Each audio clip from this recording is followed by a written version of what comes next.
جب قافلہ کربلا سے چلا، میں بات بس مختصر کر رہا ہوں، اور دربار دمشق میں پہنچا تو قافلہ چل رہا تھا، چھتوں کے اوپر لوگ جمع تھے۔ ان لوگوں کو علم نہیں تھا کہ یہ لٹا اور ٹوٹا قافلہ، یہ مظلوم قافلہ، یہ نبی کی آل کا قافلہ ہے۔ ان کو تو صرف یہی بتایا گیا تھا کہ معاذ اللہ یہ باغی ہیں، یہ حکومت سے بھاگے ہوئے لوگ ہیں اور حکومت کے خلاف بغاوت کرنے والے لوگ ہیں۔ جب یہ قافلہ چلا، لوگ چھتوں پہ سوار تھے، بازار میں بھیڑ تھی، تال اور نغارے بج رہے تھے، کیونکہ لوگ تو جانتے نہیں تھے۔ قافلے کے اندر حضور کی شہزادیاں بھی تھی، سرکار کا ایک شہزادہ بھی تھا۔ جب یہ قافلہ چلا تو چلتے ہوئے سامنے سے ایک بوڑھی خاتون آئی، اور خاتون نے قافلے کے سردار سیدنا امام زین العابدین سے پوچھا کہ قافلے کے سردار، تمہارا چہرہ اور آثار بتاتے ہیں کہ تمہارے اوپر ظلم ہوا ہے، پیاس تمہارے چہرے سے آیا ہے، نکاحت اور آثار بتاتے ہیں، کہا تمہارے لیے کچھ بھیج دے؟ امام زین العابدین بڑے حیران ہوئے، سیدہ زینب سلام اللہ علیہا بڑی حیران ہوئی کہ ظالموں کے اس بازار میں یہ پیاری خاتون، یہ مقدسہ خاتون اتنی مہربان۔ سیدہ زینب نے آگے بڑھ کے سوال کیا، خاتون یہ تو ظالموں کا شہر ہے، کربلا سے دمشق تک کسی نے پانی نہیں پوچھا، ایک آپ خاتون ہو ہم سے پوچھ رہی ہو، بتاؤ تو تمہارے دل کے اندر رحم کیسے آیا؟ تو بوڑھی خاتون نے کہا کہ میں مدینہ کی بستی میں رہتی تھی، میری ایک سیدہ تھی جس کا نام سیدہ فاطمہ الزہرا تھا، میں اس کے دروازے کی نوکرانی تھی، میں نے 2 سال کم و بیش سیدہ کے پاس گزارے، اور جب میں سیدہ کے دروازے کو چھوڑ کے آئی تو میری سیدہ نے مجھے اجازت دی، میں نے دست ادب جوڑ کے عرض کی، سیدہ کوئی وصیت اور نصیحت فرمائیے۔ تو سیدہ نے کہا کہ بیٹی ایک بات یاد رکھنا، اگر کبھی دروازے کے اوپر قیدی آئے تو ان سے حسن سلوک کرنا۔ فرمایا کہ میں تمہیں جانتی نہیں، تم کون ہو؟ میں تو اپنی سیدہ کی وصیت کے اوپر عمل کرتے ہوئے تمہارے پاس آئی ہوں۔ سیدہ زینب سلام اللہ علیہا نے عرض کیا، پوچھا خاتون تمہاری سیدہ کا نام کیا ہے؟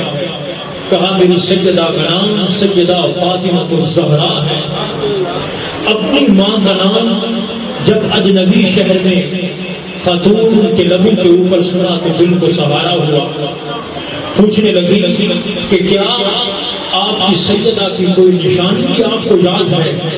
کہا اور تو مجھے سب کچھ بھول گیا، بڑا عرصہ ہو گیا، میں بھی بوڑھی ہو گئی، بس مجھے ایک بات یاد ہے۔ کہا کیا بات یاد ہے؟ کہا میری سیدہ کے 2 شہزادے تھے، ایک کا نام امام حسن مجتبی تھا اور دوسرے کا نام امام حسین تھا، اور میری سیدہ کی ایک شہزادی تھی جس کا نام سیدہ زینب تھا۔ کہا کوئی اور نشانی؟ کہا بس میں نے جو 2 سال گزارے میں نے کبھی حسن و حسین کو روتا ہوا نہیں دیکھا، میں نے جو 2 سال گزارے سیدہ زینب کو کبھی پریشان نہیں دیکھا، اور میرے تک خبر پہنچی ہے کہ امام حسن مجتبی کا وصال ہو چکا ہے۔ کہا خاتون اگر اس ظالم کو شہر میں تیری سیدہ آ جائے، تو خاتون نے گرجدار آواز میں کہا اگر ان ظالموں کے شہر میں میری سیدہ آ جائے تو رب کی قیامت نہیں آ جائے گی۔ جب یہ بات کی سیدہ زینب نے تو سیدہ زینب نے آگے سے جواب دیا، خاتون اگر آ جائے ہوگا کیا پھر آسمان سے قیامت کیوں نہیں آتی، آسمان سے پتھر کیوں نہیں برستے؟ سیدہ زینب نے اپنی پیشانی سے کپڑا ہٹایا، جب چہرہ زینب کے اوپر تجلی فاطمہ کو دیکھا تو بوڑھی خاتون زمین کے اوپر گر گئی، بے ہوش ہو گئی۔ اس خاتون کا نام بی بی فضہ تھا۔ یہ حبشہ کی رہنے والی تھی. یہ قافلہ جب دربار یزید میں پہنچا تو بدبخت یزید اپنے تخت کے اوپر بیٹھا تھا. تو یزید نے پوچھا کہ یہ باندھیاں کون ہیں, ان کو لے کے آؤ. جب باندھیوں کا نام آیا تو بوڑھی خاتون کھڑی ہو گئی. کہا بدبخت یزید, یہ باندھیاں نہیں, جنتی عورتوں کی سردار ہیں, نبی کی شہزادیاں ہیں, یہ باندھیاں نہیں ہیں. جب یزید نے دیکھا اپنے سپاہیوں سے پوچھا یہ جو لاٹھی کے اوپر خاتون کھڑی ہے یہ کون ہے جس نے اتنی بڑی دربار یزید میں جسارت کی؟ تو خاتون خود کھڑی ہو کے کہتی ہے کہ میں حبشہ کی بیٹی ہوں, میرا نام فضہ ہے. کہا بدبخت یزید چپ ہو جاؤ, یہ نبی کی شہزادیاں ہیں.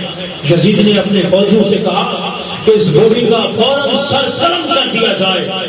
جب بوڑھی نے دیکھا کہ سر قلم ہو رہا ہے تو دربار یزید کے اندر, یزید کی فوج کے اندر بے شمار سپاہی جو حبشہ سے تعلق رکھنے والے تھے, جب ان سپاہیوں نے سنا کہ آج حبشہ کی بیٹی کو قتل کرنے کا حکم ہو چکا ہے تو تلواریں نیام سے نکالی اور کہا کہ اگر کسی نے حبشہ کی بیٹی کو قتل کیا تو دربار یزید میں کوئی نہیں بچے گا.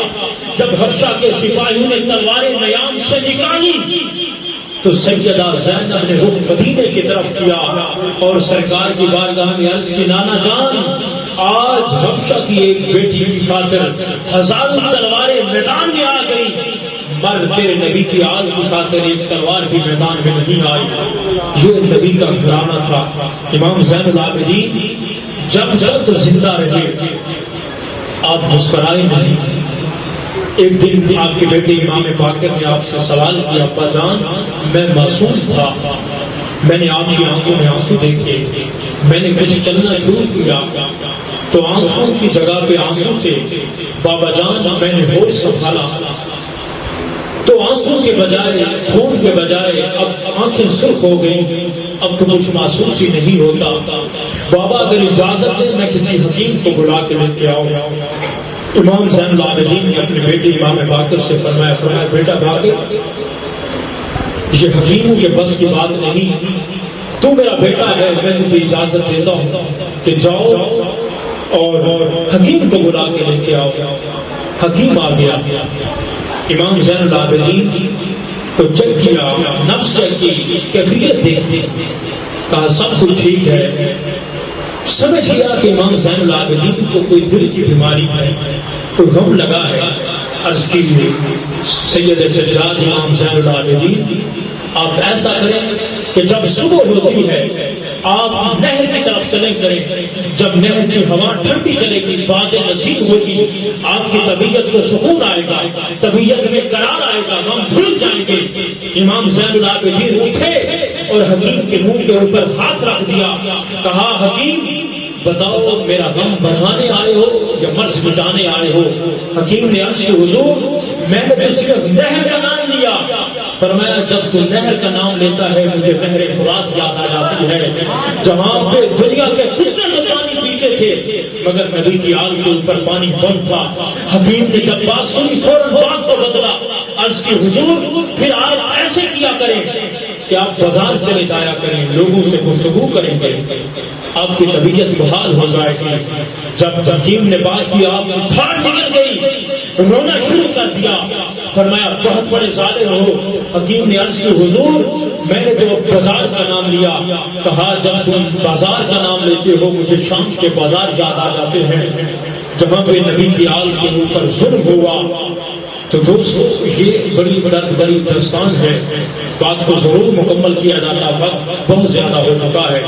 اللہ رب العالمین کی بارگاہ میں دعا ہے کہ قبلہ صوفی عزیز احمد صاحب, آپ کے والد گرامی صوفی سلطان صاحب, آپ کی والدہ ماجدہ اور جملہ آپ کے خاندان کے سلسلہ نقشبند کے اور جملہ احباب جتنے یہاں پہ تشریف فرما ہیں جو اس فانی سے ہمارے عزت و خارج جا چکے ہیں, اللہ رب العالمین سب کی بخشش فرمائے.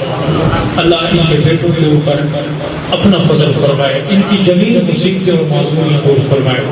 مختصر سا صلاۃ و سلام ہوگا, اس کے بعد ختم پاک ہوگا, پھر لگے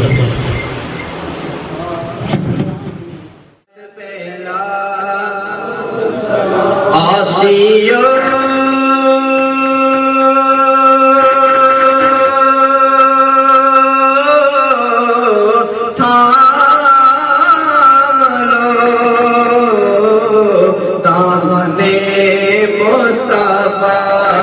آسیو ہم لو دامنے مصطفیٰ پھر پڑھو رب کی رحمت لاکھوں سلام مصطفیٰ جانے رحمت لاکھوں سلام شمع بز میں ہدایت پہ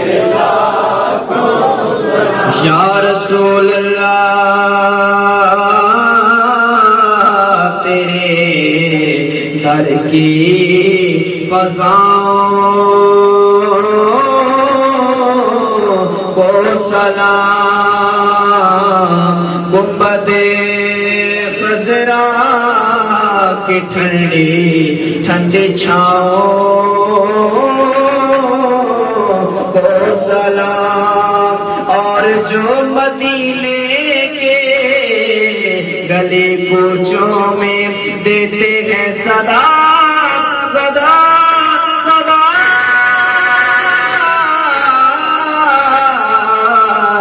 الفقیروں راہگیروں اور گداؤں